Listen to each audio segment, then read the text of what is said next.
नमस्ते भारत, डीके से चैनल में आपका स्वागत है। मैं हूं डीके जी, समाज सेवी।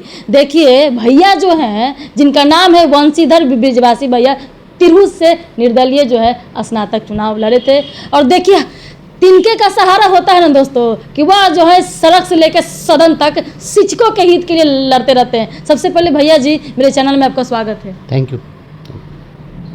माननीय साहब से ये कहना यह चाहते हैं कि बीत रही शिक्षकों के लिए क्या कमेटी बैठेगी, क्या कुछ होने वाला है भैया?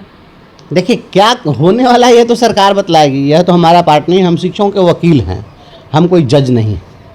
तो हमारा काम है शिक्षकों की वकालत करना। हम वित्त रहित शिक्षकों के लिए जब भी सदन चलता है, हर प्लेटफॉर्म पर हम उनकी आवाज़ उठाते रहते हैं, हमेशा वित्त रहित शिक्षकों के साथ हैं। वित्त रहित शिक्षा नीति बिहार की जो शिक्षा व्यवस्था है उसका एक बहुत बड़ा कलंक है, और इस कलंक को अब धो देने की ज़रूरत है।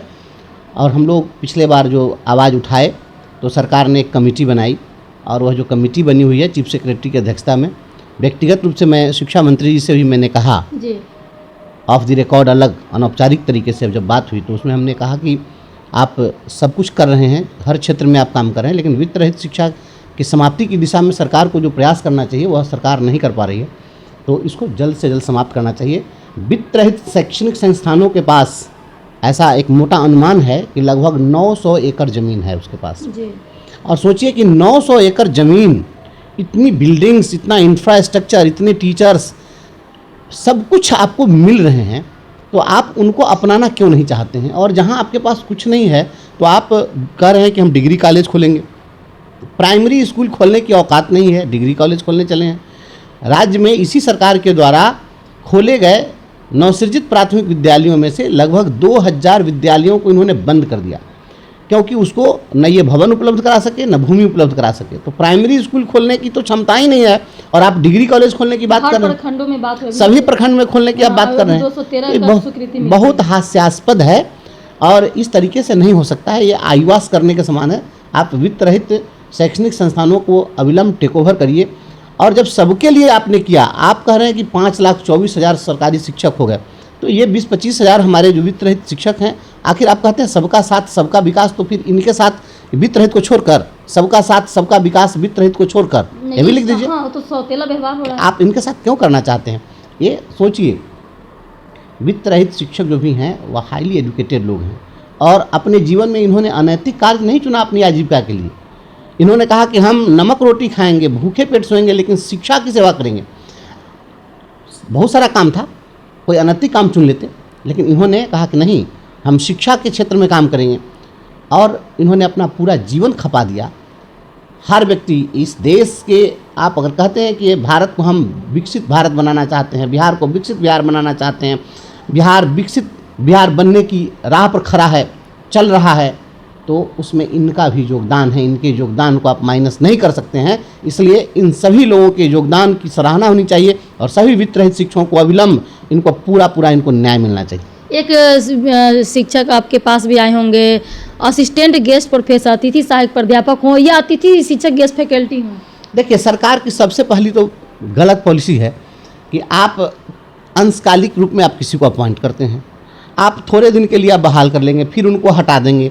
अब कोई व्यक्ति अपनी जवानी आपको दे दिया, जो अपने जीवन का एक प्राइम टाइम होता है, अब वह प्राइम टाइम अपने जीवन का उसने दे दिया, अब उसके बाद में आप उसको कहते हैं कि अब आप हट जाइए, अब कहाँ जाएगा? ये सबसे बड़ा सवाल है। उम्र सीमा में छूट भी नहीं। अब हम कहते हैं कि जो हर इंसान के जीवन में जो व्यक्ति जन्म लेता है तो उसकी एक अवस्था होती है, जिस अवस्था में करने का समय होता है। किसी बच्चा से अपेक्षा कभी नहीं की जाती है कि ये बहुत कुछ करेगा, उसका सीखने का समय है। और किसी बूढ़े से भी अपेक्षा नहीं की जाती है कि वो कुछ करेगा, जवान से अपेक्षा की जाती है। और आप जवानी निचोड़ कर ले रहे हैं, तो जवानी निचोड़ करके आपने ले लिया, और उसके बाद में आप जो जैसे कि आम को चूस लिया और गुठली को फेंक दिया। इस प्रकार से ये बिल्कुल गलत व्यवस्था है। आप अगर उनको इस लायक समझे कि वे शिक्षा देने के लिए सक्षम है और जा कर के इन्होंने महाविद्यालयों में सेवा दी है, तो आप अगर उनकी सेवा आपने ली है तो निश्चित रूप से उनको अस्थायी करना चाहिए, और उनको भी पूरा न्याय मिलना चाहिए। क्या लग रहा है भैया कि अभी तक कमेटी नहीं बन पाई है? क्या लग रहा है कि अब तो सरकार भी इधर उधर हो रहे हैं? देखिए, कमेटी तो बनी हुई है, वित्त रहित शिक्षकों के मामले में कमेटी बन चुकी है, लेकिन इस पर बैठक अब कमेटी बनी और बैठकें नहीं हो रही, तो इसको क्या कहा जाएगा?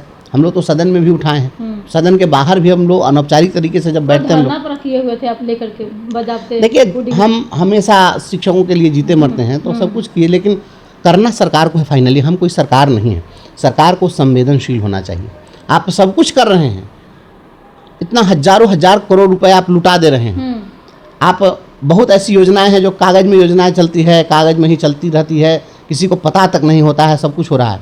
और ये जो कितने लोग हैं बिहार में, जब ये 13 करोड़ की आबादी है और ये 13-14 करोड़ की आबादी में मुट्ठी भर 20-25 हज़ार पढ़े लिखे लोग, क्रीम लोग हैं सोसाइटी के, और उनको आप अगर न्याय नहीं दे पा रहे हैं तो सुशासन की सरकार, इसको हम नहीं कर सकते। इनको क्यों नहीं, क्या कर रहा है भैया कि नियोजित शिक्षकों को मिल गया सक्षमता परीक्षा, डिपार्टमेंटल एग्जाम लेकर के सब चीज़ हो गया, और क्योंकि वो मुखिया के द्वारा भी थे इन लोगों के क्या कारण वजह रहा होगा? 40 सालों से संघर्ष करते आ रहे थे। देखिए ऐसा है कि जो हमारे वित्त रहित शिक्षक हैं उनकी संख्या, मैं बार बार कह रहा हूँ कि उनकी संख्या कम है जी। और सरकार जो है वह वोट की राजनीति करती है। जो भी राजनीतिक दल के लोग हैं वो राजनीतिक नफ़ा नुकसान के दृष्टिकोण से निर्णय लेते हैं, लेकिन न्यायिक शुचिता यह होनी चाहिए, राजनीतिक शुचिता यह होनी चाहिए कि हम नफ़ा नुकसान नहीं देखें।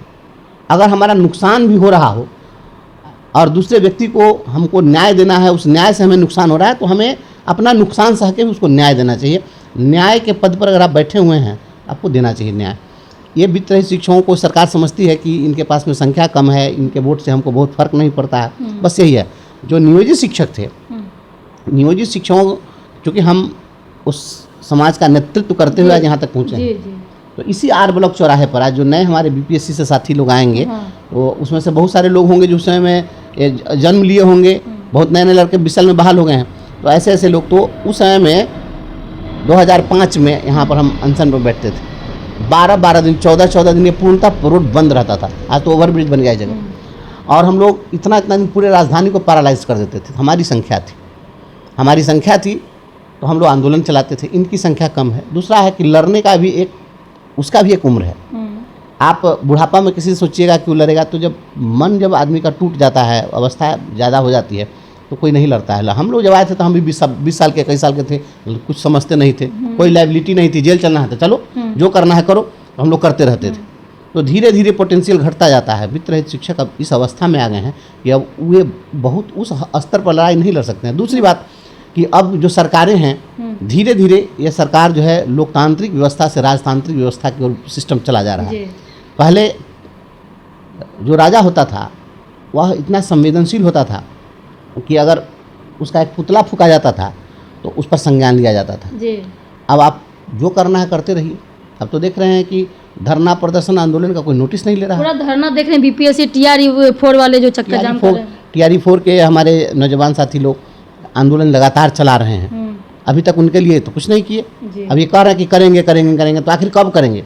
आप केवल आप दिलासा कब तक दिलाइएगा? और नौजवानों का धैर्य है, वो आप बहाली कर लीजिए, उसके बाद में जितने की बहाली हो जाएगी उतने लोग जॉब में आ जाएंगे। जिनकी नहीं बहाली होगी फिर वो अपना अगला रास्ता देखेंगे। अभी आशा पर कितना दिन मरते रहेंगे ये लोग। तो ये स्थिति बना करके रखे हुए, ये बिल्कुल गलत है। सरकार को निर्णय लेना चाहिए। बहुत बहुत धन्यवाद भैया। देखिए तमाम बातों का असिस्टेंट को गेस्ट प्रोफेसर हो, अतिथि सहायक प्राध्यापक हो, अतिथि शिक्षक हो, वित्त रहित का मामला हो, बीपीएससी का, तमाम बातों के लिए जो क्योंकि जानते हैं, ये खुद जानते हैं कि शिक्षकों का संघर्ष क्या होता है, ये तमाम बातों को लेकर चर्चा हुआ। तब तक के लिए जय हिंद, जय भारत।